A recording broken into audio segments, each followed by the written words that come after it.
వచ్చిన ఇబ్బందులకు మీతో నిలబడి ప్రభుత్వం మీద పోరాటం చేశారు కదా అని చెప్తా ఉన్నారు.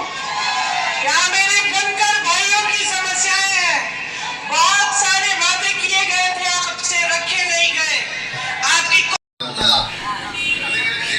ఆలోచించాలి. తప్పకుండా మీ అందరూ మీ ఆందోళన అర్థం చేసుకున్నాం. ఆ రోజు మీరు కూడా చూసాం రాయగిరిలో మీరు గంటల నుంచి ఎమ్మడి కూర్చొని దగ్గర కూర్చొని ధర్నా చేశాం. దీని మీద కూడా మీకోసం ఎటువంటి త్యాగాలకైనా సిద్ధంగా మేము 40 కిలోమీటర్లు ఆందోళన చేస్తాం. RRR ఏదైతే రైతులందరూ ఆందోళన చేస్తారో దానికి మేము న్యాయం చేస్తాము. బీఆర్ఎస్ ప్రభుత్వము దీంట్లో అవినీతి జరిగింది RRRలో.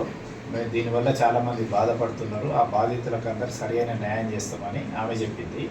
మీరు గెలిపియండి కిరణ్ కుమార్ రెడ్డిని, ఇక్కడ మేము తప్పనిసరిగా చేస్తాం. ఇక్కడ అనిల్ కుమార్ రెడ్డి ఉన్నాడు. అనిల్ కుమార్ రెడ్డి నేతృత్వంలో మీ RRRకు బాధితులందరికీ మేము న్యాయం చేస్తాము. అది అలైన్మెంట్ మార్చని ఆమె చెప్పింది. వెంకటరెడ్డి ఏమన్నాడంటే మేము 40 కాదు 60 కిలోమీటర్ల తీసుకుపోతామని చెప్పాడు. ఆ వాడు కూడా మంత్రి అయినకు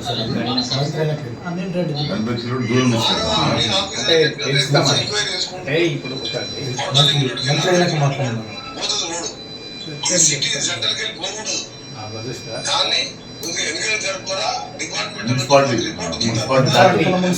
మున్సిపాలిటీ విభజన అవుతుంది. దీనివల్ల భువనగిరి, చౌటుప్పల్, గజ్వేల్ మున్సిపాలిటీలు విభజన అవుతున్నది. ఎందుకు విభజన చేయాల్సిన అవతల పోతే ఇంకోటి ఏంటన్నా అంటే బయటికి వెళ్తే ధర తగ్గుతుంది కదా భూములది. ఇప్పుడు కాంపెన్సేషను భూములు కొనుగోలు కూడా వ్యయం తగ్గుతుంది కదా ప్రభుత్వానికి. అది రాష్ట్ర ప్రభుత్వం కానీ కేంద్ర ప్రభుత్వం కానీ దూరం పోతూ ఉంటే ల్యాండ్ రేటు తగ్గుతుంది కాబట్టి వ్యయం తగ్గుతుంది. అది కూడా లాభం రాష్ట్రానికి కానీ కేంద్రానికి కానీ. దగ్గరికి వస్తూ ఉంటే సిటీ దగ్గరికి వస్తే ల్యాండ్ వాల్యూ ఎక్కువ ఉంటుంది, దూరం పోవాలి.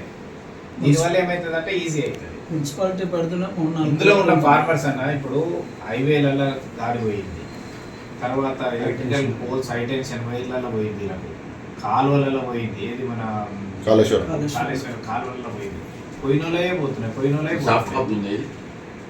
ఉంది సార్.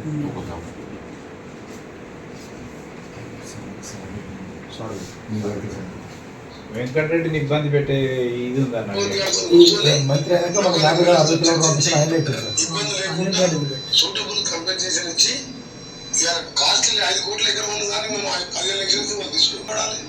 సో అందుకనే గవర్నమెంట్ ల్యాండ్స్ అసైన్ ల్యాండ్ ఉన్న దగ్గర అలైన్మెంట్ చేయమని చెప్పినా అది 1 వీక్ తర్వాత టోటల్ రిపోర్ట్ వచ్చినా కానీ మీరు చెప్పగలుగుతాం. కేంద్ర ప్రభుత్వం పరిధిలో అని చెప్పి కేంద్ర ప్రభుత్వం రాష్ట్ర ప్రభుత్వానికి అప్పచెప్పింది ల్యాండ్ ఎక్విజిషన్ 50-50%. రోడ్డు కన్స్ట్రక్షన్ మొత్తం పైసలు వాళ్ళే. కన్స్ట్రక్షన్ ఇక్కడ టెండర్ పిలవడం కానీ మిగతా కార్యక్రమాలు చూసుకునేది మేము. 346 కోట్లు యూటిలిటీస్ అంటే నాకు సబ్స్టేషన్ అడ్డం వస్తుంది, ఒక ఇల్లు వస్తాయి ఆ రోడ్డు పోర్షన్లో. 346 కోట్లు కట్టమంటే ఒక సోమేష్ కుమార్ అనే పనికిరాని చీఫ్ సెక్రటరీ ఉండే ఈ ముఖ్యమంత్రికి సలహా ఇచ్చి మేము బియ్యం పోన్నాడు.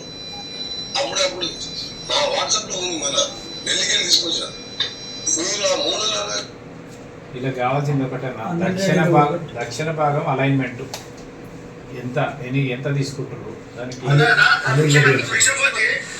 గుంటలు పోతుంది, 4 అన్నదమ్ములు 20 గుంటలు పోతుంది. ఏం మిగులుతలేదు, ఇంకేమైనా మిగులుతుందని ఆయనకు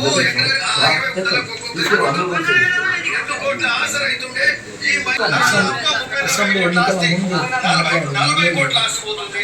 అంటే ఇది ఎంత దారుణమో. మీ భూములు కాపాడుకోవడానికి అలైన్మెంట్లు మారుస్తున్నారు. ఏం చేస్తున్నారు ఇది? మీరు అలైన్మెంట్ లో మళ్ళా ఎక్కడ పెడతారు? ఇంకొకటి ఏంటంటే ఒక్క ఊళ్ళో ఒక్కసారి తీసుకుంటారు మీరు. Tower line electricity tower line తీసుకుంటారు, కాలువకు తీసుకోరు, బసపురం కాలువకు తీసుకోరు. నేషనల్ హైవేకి అంతకుముందు ఒకసారి పోయింది, మళ్ళీ 4వసారి మళ్ళీ భూములు పోతే ఆ రైతులు ఎట్లుంటారు? గుండె పగిలిపోయే పరిస్థితి ఉంది. కాబట్టి ఇది సంబంధిత అధికారులు కానీ సంబంధిత రాజకీయ నాయకులు కానీ ప్రజాప్రతినిధులు కానీ ఎమ్మెల్యే కానీ దీని మీద ఆలోచించి దీని మీద సరి అయిన నిర్ణయం తీసుకోవాలి. మీరు ఏ ఒక్క రైతుకు నష్టం జరగద్దు. ఈ రోజు ఊరికి ఊరు నష్టపోతున్నారు అంటే ఇది చాలా ఆలోచించాల్సిన అవసరం ఉంది. దీని మీద తక్షణము బాధ్యత మరి ఈ ప్రభుత్వం కానీ మరి సంబంధిత మరి ముఖ్యంగా మాకు ఏంటంటే గజాయి ఫామ్ హౌస్ మీకే పోతుందా, మరి దేని మీద పోతుంది? ఎమ్మెల్యే ఇంతవరకు పట్టించుకోలే, ఊరికి రాలే. మరి ఈ భూములన్నీ పోతున్నాయి కాబట్టి తక్షణం దీని మీద అలైన్మెంట్ మార్పు మీద చేయాలి. ఇది చేయని పక్షంలో ఈరోజు పోలీస్ స్టేషన్